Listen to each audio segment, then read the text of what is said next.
अब हम चालू करने जा रहे हैं मेंसुरेशन, ठीक है, ज्योमेट्री का चैप्टर नंबर 7।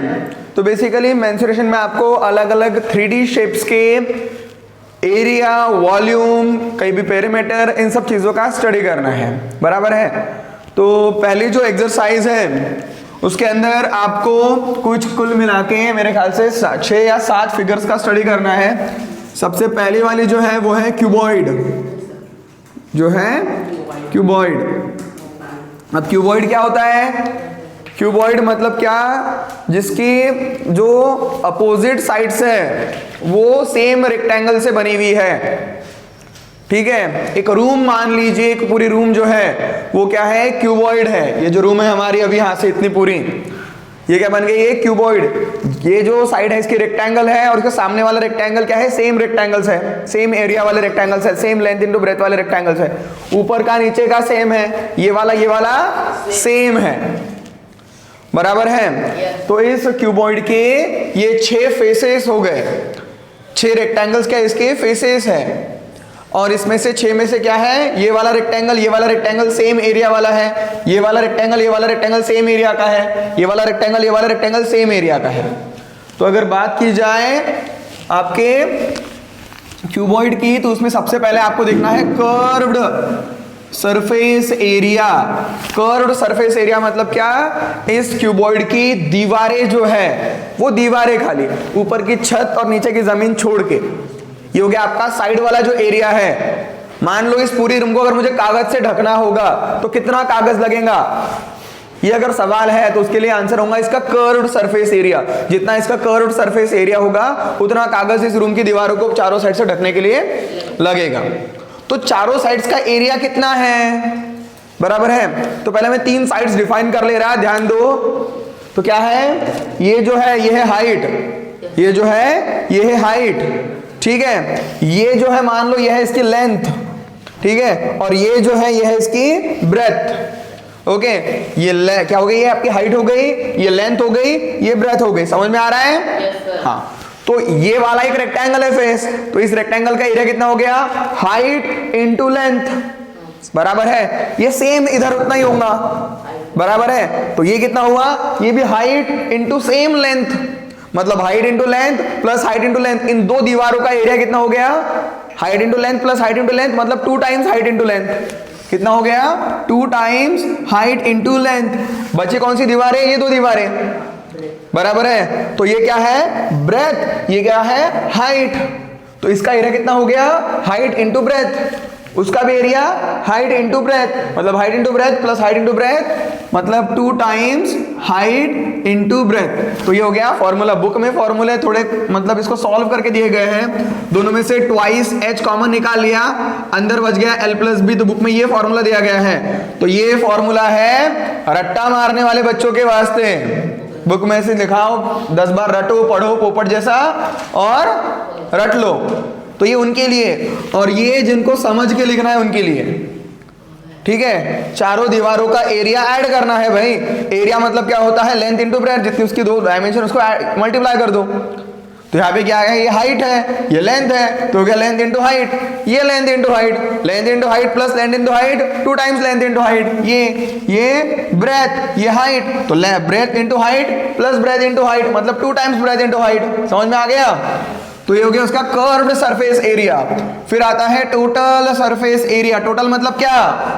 पूरा, मतलब ऊपर और नीचे का भी उसमें ऐड करना है, मतलब छत का भी लेना है और जमीन का भी लेना है। तो छत का एरिया कितना होगा? तो ये आपकी कितनी थी? लेंथ थी, तो ये भी लेंथ हुई, बराबर है। और ये आपकी ब्रेथ हुई, बराबर है। तो लेंथ इंटू ब्रेथ प्लस ये लेंथ इंटू ये ब्रेथ। समझ में आ रहा है?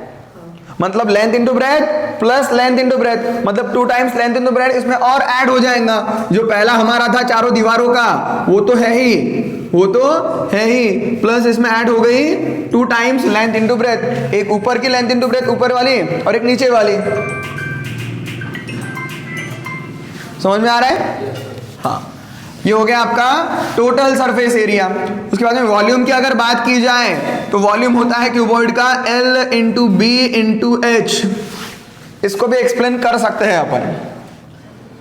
बेसिकली ये जो एक आपका एरिया है, इसको ये कितनी है, लेंथ टाइम्स ऐड करो। ये एरिया कितना है, दीवार वाला, ये वाला दीवार वाला, ये height into breadth, height into breadth, इसको इसकी लेंथ से मल्टीप्लाई कर दो। मतलब यहां तक मल्टीप्लाई करेंगे अपन, समझ लो, तो यहां तक का वॉल्यूम हो जाएगा। यहां तक के मल्टीप्लाई करेंगे, यहां तक की हाइट अगर लूंगा मैं, तो इसके अंदर का वॉल्यूम, वॉल्यूम समझ में आता है ना, अरे वॉल्यूम समझ में आता है ना, अंदर कितनी स्पेस है, 3D शेप के अंदर कितनी स्पेस है, मतलब एक टंकी के अंदर कितना पानी बैठेगा, ये उसका वॉल्यूम बताता है। समझ में आ रहा है क्या, एक टंकी के अंदर कितना पानी बैठेगा, ये उसका वॉल्यूम बताता है। एक बलून के अंदर कितनी एयर बैठेंगी, उसका वॉल्यूम बताता है। समझ में आ रहा है। वही किसी दीवार को कितना पेंट करना पड़ेगा, ये उसका एरिया बताता है। समझ में आ रहा है। एरिया का यूनिट जो होगा, हमेशा एरिया का जो यूनिट होगा, ओके, वो कितना होगा, या तो वो मीटर का स्क्वायर, या तो सेंटीमीटर का स्क्वायर, या तो किलोमीटर का स्क्वायर। ऐसा बहुत से लोग इस मीटर के स्क्वायर को स्क्वायर मीटर भी लिखते हैं, सेंटीमीटर के स्क्वायर को स्क्वायर सेंटीमीटर भी लिखते हैं, किलोमीटर स्क्वायर को स्क्वायर किलोमीटर भी लिखते हैं, या फिर किलोमीटर स्क्वायर एस क्यू बाजू में भी लिखते हैं। या फिर आपने देखा होगा कभी प्लॉट की खरीदी वगैरह हो आपके प्लॉट की, तो उसको स्क्वायर फीट में गिना जाता है। 1000 स्क्वायर फीट मतलब एक गुंठा बोलते हैं अपने तरफ, मालूम है। हाँ, और वही बात अगर वॉल्यूम की जाए, तो वॉल्यूम का यूनिट मीटर का क्यूब, या फिर सेंटीमीटर का क्यूब, या फिर किलोमीटर का क्यूब, ऐसा देखने को मिलेगा आपको। अगर किसी लेंथ की, या फिर हाइट की, या फिर अपन अभी पढ़ रहे हैं तो रेडियस की वैल्यू जो होगी, उसके यूनिट हमेशा सेंटीमीटर, मीटर या फिर किलोमीटर देखने को मिलेंगे आपको। ये वन डायमेंशनल चीज है, रेडियस हो गई, हाइट हो गई, लेंथ हो गई, ठीक है। वही एरिया जो है 2 डायमेंशनल चीज होगी, जिसका यूनिट हमेशा square, metre square, centimetre square, kilometre square होगा। वॉल्यूम 3 डायमेंशनल चीज है, इसका यूनिट हमेशा मीटर का क्यूब, सेंटीमीटर का क्यूब या फिर किलोमीटर का क्यूब होगा।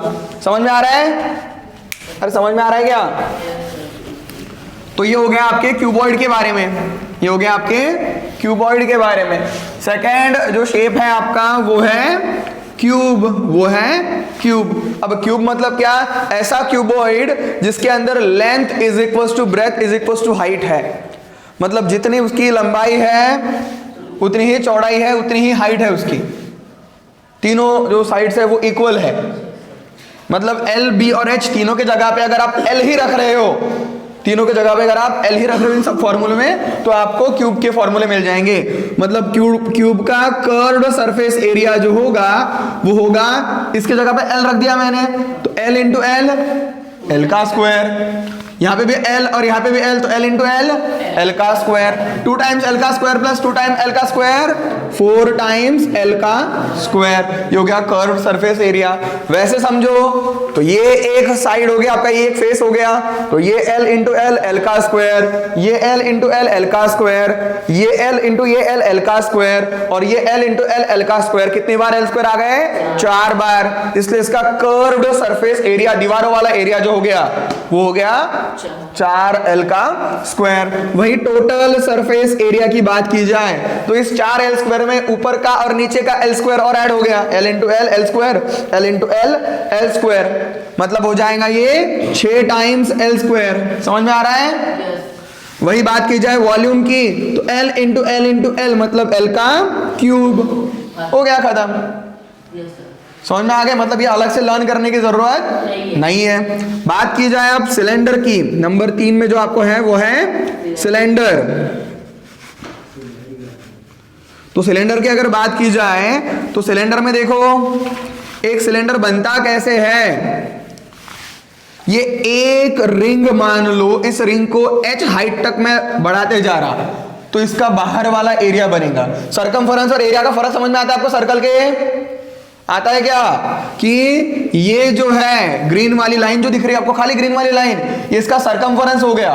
ये एक 1 डायमेंशनल चीज है, मतलब सरकमफेरेंस का यूनिट क्या आएगा, सेंटीमीटर या फिर मीटर या फिर किलोमीटर। वही एरिया की अगर बात की जाए तो एरिया, इसके अंदर ये जो शेडेड पोर्शन है ये इसका एरिया हो गया। सरकमफेरेंस के वास्ते आपके पास में फॉर्मूला है 2 पाई आर, वही एरिया के लिए आपके पास में फॉर्मूला है पाई आर स्क्वायर। देखो फॉर्मूले ही आर का स्क्वायर मतलब लेंथ 2 बार आ रही है, unit metre square centimetre square होगा। वही सरकमफेरेंस की बात की जाए तो फॉर्मूले में ही 2 पाई आर आ रहा है, मतलब लेंथ एक ही बार आएगी। समझ में आ रहा है? अरे हाँ ना बोलो। क्या यार नींद में हो क्या सुबह सुबह? तो क्या है सरकमफेरेंस का फॉर्मूला? ये 2 पाई आर, वही एरिया का formula pi R square. Area एक 2 डायमेंशनल चीज है, वही सरकमफेरेंस क्या है? एक 1 डायमेंशनल चीज है। तो सिलेंडर जो बनता है, अगर एरिया की बात की जाए तो ये एक रिंग का जो आपका सरकमफेरेंस का फॉर्मूला होगा उसको h हाइट तक अगर मैं बढ़ाऊंगा तो पूरी दीवार बन जाएगी, मतलब मेरे को एरिया मिल जाएगा। कौन सा वाला एरिया? आजू बाजू वाला एरिया, दीवारों का एरिया खाली बस। तो कर्व्ड सरफेस एरिया जो होगा आपका, कर्व्ड सरफेस एरिया जो होगा वो होगा आपका सरकमफेरेंस काय का? सर्कल का। काय का? सर्कल का। Circumference of circle into height, मतलब क्या? 2 pi R into H. 2 pi R आपका सरकमफेरेंस, उसको हाइट से मल्टीप्लाई कर दो, जितनी ऊपर तक जाओगे उतनी दीवार का एरिया मिलेगा। समझ में आ रहा है? ये हो गया कर्व्ड सरफेस एरिया। अब बात करें टोटल सरफेस एरिया की, तो टोटल सरफेस एरिया जो होगा वो क्या होगा? इस कर्व्ड वाले एरिया में ऊपर का छत का और नीचे का बेस का एरिया इसमें ऐड करना पड़ेगा। अब छत का क्या है? छत भी एक सर्कल है और सर्कल का एरिया कितना होता है? पाई आर स्क्वायर, और बेस का एरिया कितना होता है? Pi R square. मतलब इसमें आपको क्या करना पड़ेगा? ये जो 2 पाई आर एच आपने कर्व्ड वाला एरिया निकाला था, दीवार का एरिया निकाला था, उसके अंदर ऊपर की छत का और नीचे के बेस का एरिया ऐड करना पड़ेगा। तो ये हो गया पाई आर स्क्वायर और ये हो गया पाई आर स्क्वायर। तो pi R square plus pi R square मतलब 2 टाइम्स पाई आर स्क्वायर, मतलब 2 टाइम्स पाई आर स्क्वायर इसमें ऐड कर दो। तो ये हो गया टोटल सरफेस एरिया। ये हो गया कॉन्सेप्चुअल इंसानों वाला फॉर्मूला, जिन्हें कॉन्सेप्ट समझ में आ गया। और अगर लर्न करना है बुक में, तो बुक वालों ने क्या किया? इसमें से 2 पाई आर, इसमें से 2 पाई आर कॉमन निकाल लिया। तो 2 पाई आर अगर कॉमन निकाल लूं तो यहाँ पे बचेगा एक हाइट और यहाँ पे बचेगा एक रेडियस। उन्होंने ये फॉर्मूला बनाया कॉमन निकाल के। तो अगर लर्न करना है तो ये कर लेना, और अगर आंसर निकालना है कॉन्सेप्ट समझ के तो ये वाला फॉर्मूला यूज कर लेना, 2 pi R H plus 2 pi R square. 2 pi R H हो गया उसका कर्व्ड एरिया, और ये पाई आर स्क्वायर ऊपर और नीचे का बेस का और ऊपर का एरिया हो गया। समझ में आ रहा है? तो ये हो गया सिलेंडर का एरिया।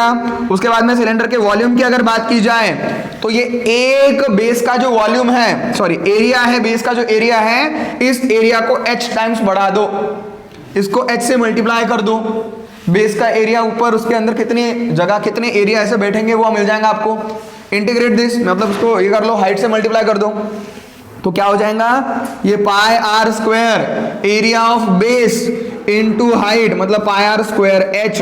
ये हो गया आपका सिलेंडर का वॉल्यूम। समझ में आ रहा है? आ रहा है क्या समझ में? कोई लर्न करने की जरूरत नहीं है, यही पे हो जाता है सब, अलग से लर्न करने की कोई जरूरत नहीं है। तो यहाँ पे 3 डायग्राम्स हो गई आपकी, क्यूबॉइड, क्यूब और सिलेंडर। अब जो चौथी वाली है वो है, अब है कोन। ठीक है, ये है कोन। 4th डायग्राम जो है वो है कोन। कोन मतलब क्या? कॉर्नेटो का कोन खाया कभी? आइसक्रीम का कोन कॉर्नेटो का, ठीक है, वो वाला कोन है भाई ये। या फिर वो बर्थडे को जो पहनते हो, टोपी पहनते हो, वो टोपी। ठीक है, तो एक राइट सर्कुलर कोन है, यहाँ पे जो एंगल बन रहा है वो राइट एंगल बन रहा है, रेडियस के और हाइट के बीच में जो है 90 डिग्री का एंगल बन रहा है। ये एक राइट सर्कुलर कोन है, इसे कहते हैं कोन की हाइट।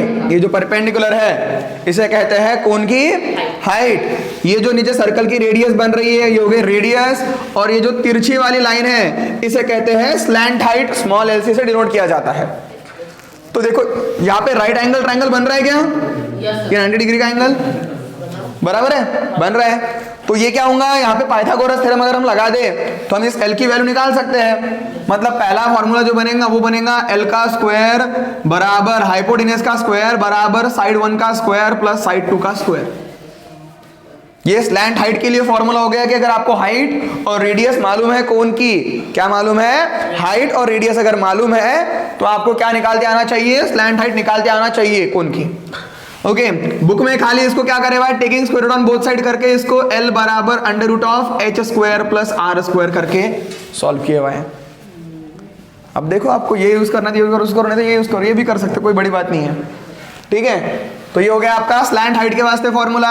सेकंड फॉर्मूला आपको लर्न करना पड़ेगा इसका, जो कि है आपका कौन सा वाला, कर्व्ड एरिया वाला, कर्व्ड सरफेस एरिया वाला जो फॉर्मूला है वो है पाई आर एल, वो है पाई आर एल। ये 2-3 फॉर्मूले आपको लर्न ही करने पड़ेंगे। एक तो फॉर्मूला ये वाला, ये पहला फॉर्मूला लर्न करने के बता रहा हूं, बाकी सब फॉर्मूला लॉजिक बता दिया मैंने आपका। तो ये आपको एक लर्न करना पड़ेगा, कर्व्ड सरफेस एरिया जो है कोन का, मतलब ये वाला एरिया खाली बस। ठीक है, नीचे वाला एरिया नहीं लिया मैंने, बेस का एरिया नहीं लिया। जब बेस का उसमें ऐड कर दूंगा तो वो क्या हो जाएगा, टोटल सरफेस एरिया हो जाएगा। टॉप तो इसको है ही नहीं, टॉप तो इसको है ही नहीं। ठीक है, तो ये हो गया कर्व सरफेस एरिया। और टोटल सरफेस एरिया क्या होगा, तो भाई जो पूरा निकाला पहले वो मतलब पाई आर एल, और इसमें बेस का एरिया ऐड कर दो। बेस कितना है, पाई आर स्क्वायर, सर्कल है बेस एक जिसकी रेडियस आर है, तो उसका area pi R square add कर दो। और रही बात वॉल्यूम की, तो वॉल्यूम का याद रखना हमेशा, कोन का वॉल्यूम जो होता है वो सिलेंडर का वॉल्यूम अपॉन 3 होता है। क्या होता है, सिलेंडर का वॉल्यूम अपॉन 3। लॉजिकली याद रखो इसको बस, कि सिलेंडर का वॉल्यूम कितना था हमारा, पाई आर स्क्वायर एच, बेस का एरिया इंटू हाइट कर दिया हमने। यहाँ पे देखो ये सिलेंडर का वॉल्यूम, इसको 3 से डिवाइड कर दो, मतलब ये pi R square H upon 3, ये हो गया आपका कोन का वॉल्यूम। समझ में आ रहा है, आ रहा है क्या समझ में? तो ये हो गया कोन के बारे में। अब जो 5th फिगर है वो है आपको स्फीयर की। अब है स्फीयर की, समझ में आ गया। यहाँ पे ये कोन निकाल लिया मैंने, उसकी हाइट, ये रेडियस, ये स्लैंट हाइट। चलो ठीक है, अब है स्फीयर। स्फीयर मतलब क्या,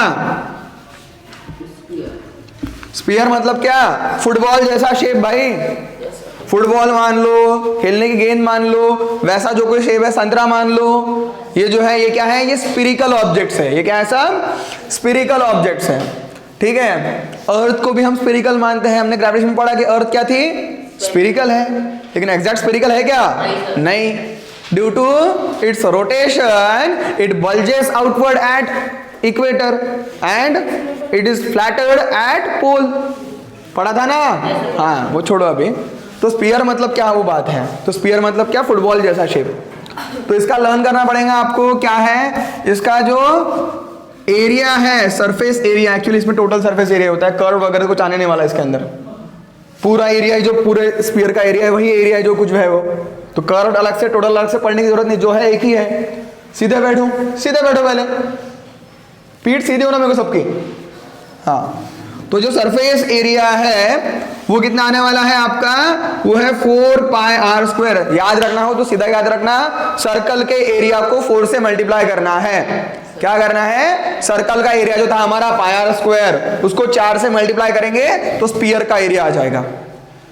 समझ में आ रहा है। और इसी को अगर हम क्या करें, 3 से डिवाइड और r से मल्टीप्लाई, मतलब 4/3 पाई आर क्यूब करें, तो ये हो जाएगा हमारा वॉल्यूम ऑफ स्फीयर। क्या हो जाएगा, वॉल्यूम ऑफ स्फीयर। समझ में आ रहा है? अरे आ रहा है क्या समझ में? ठीक है। और लास्ट वाली जो आपकी फिगर है वो है हेमीस्फीयर, वो है हेमीस्फीयर। तो क्या होता है हेमीस्फीयर, तो जो सर्कल था भाई, सॉरी जो स्फीयर था, उसको आधा काट दो और ऊपर का निकाल दो। उसका आधा काट के बाजू में फेंक दो। गोल संतरा है मान लो आपके पास में, उसको आधा काट दिया, ऊपर का पार्ट निकाल के बाहर कर दिया, तो जितना बचा वो हो गया हेमीस्फीयर, वो हो गया हेमीस्फीयर। अब लॉजिक लगाओ, मतलब कैसा होगा भाई हेमीस्फीयर? हेमीस्फीयर होगा आपका कुछ ऐसा। समझ में आ रहा है? अब ये जब पूरा था सर्कल आपका, पूरा स्फीयर जब था, तो आपका एरिया कितना था? एरिया कितना था भाई, यहाँ पे लिखा ना 4 पाई आर स्क्वायर। तो अब आधा काट दिया, तो ये आधा ऊपर का ये वाला शेडेड पार्ट अभी का छोड़ दो, जो ये बचा ये कितना होगा? शाबाश, 2 पाई आर स्क्वायर। कितना होगा आपका? आपका कर्व्ड सरफेस एरिया होगा 2 पाई आर का स्क्वायर। अब टोटल सरफेस एरिया की अगर बात की जाए, मतलब ये वाला एरिया जो है वो तो है ही, साथ में ये शेडेड वाला पोर्शन जो नया फॉर्म हो गया काटने की वजह से, तो इसकी बात की जाए तो ये एक सर्कल है, शेडेड वाला पोर्शन, ये कहूंगा एक सर्कल होगा, और सर्कल का एरिया पाई आर स्क्वायर। मतलब इस 2 पाई आर स्क्वायर में एक और पाई आर स्क्वायर ऐड हो जाएगा, मतलब टोटल सरफेस एरिया जो है वो बन जाएगा 3 पाई आर का स्क्वायर। 2 पाई आर का स्क्वायर मतलब ये कर्व वाला अपना, और उसमें क्या कर दिया मैंने, एक जो सर्कल काटने की वजह से बीच में सर्कल तैयार हो गया ना वो वाला एरिया मतलब पाई आर स्क्वायर। समझ में आ रहा है? आ रहा है क्या समझ में? ठीक है, तो ये हो गया आपका टोटल सरफेस एरिया। रही बात वॉल्यूम की, तो वॉल्यूम अब आधा हो जाएगा। जो बड़ा वाला आपका ये था अभी पहला स्फीयर था, उसके अंदर जितनी स्पेस थी आधा काटने की वजह से आधी स्पेस कम हो गई, तो इसकी स्पेस 4/3 पाई आर क्यूब थी। इसको अगर 2 से डिवाइड करेंगे तो 2 से 2 कट जाएगा, क्या बचेगा आंसर 2/3 पाई आर क्यूब। समझ में आ रहा है कि आधा करना है खाली, उसको 2 से डिवाइड करना है, इसको 2 से डिवाइड कर दिया तो ये 2 कट के यहाँ पे 2 आ जाएगा आधा होने के बाद में, तो हो गया वॉल्यूम। बस इतने फॉर्मूले हैं, ठीक है। इसमें से लर्न गिन चुन के करे अपन ने, तो ये 2 लर्न और ये 1 लर्न, बस 3 फॉर्मूले लर्न करने के, बाकी सब लॉजिकली ध्यान में रखने वाले फॉर्मूले, बाकी सब तो लॉजिकली। मतलब एक कोन का खाली area pi R L, sphere का एरिया पूरा एरिया 4 पाई आर स्क्वायर, और स्फीयर का वॉल्यूम 4/3 पाई आर क्यूब, इतने ही ध्यान में रखने हैं, बाकी सब तो अपने आप उसमें से निकाल सकते हैं, बाकी सब लॉजिकल निकाल सकते हैं। समझ में आ रहा है? आ रहा है क्या समझ में? तो इतने फॉर्मूले पे आपका ये जो पूरा चैप्टर है उसमें कि पहली एक्सरसाइज आपकी डिपेंडेंट है। ये फॉर्मूले जितने अपने पढ़े इनमें क्या है, हमारी पहली एक्सरसाइज जो है वो पूरी डिपेंडेंट है। मेरे ख्याल से सेकंड एक्सरसाइज में आपको फ्रस्टम पढ़ना है, फ्रस्टम ऑफ कोन, मतलब एक कोन का ऊपर का पार्ट जो काट देने के बाद में जो बचेगा उसको 2 बेस रहेंगे, एक ऊपर का एक नीचे का। और तीसरे मेरे ख्याल से आपको सेक्टर एरिया वगैरह के बारे में, सर्कल का सेक्टर एरिया वगैरह के बारे में पढ़ना है, और लास्ट में सेगमेंट वगैरह के बारे में, सर्कल के बारे में, मतलब लास्ट वाले 2 एक्सरसाइज सर्कल के ऊपर है। तो इस तरह से आपकी पूरा चैप्टर जो है ये पढ़ना है हमें, तो ये लिख लो अभी जल्दी जल्दी, चलो।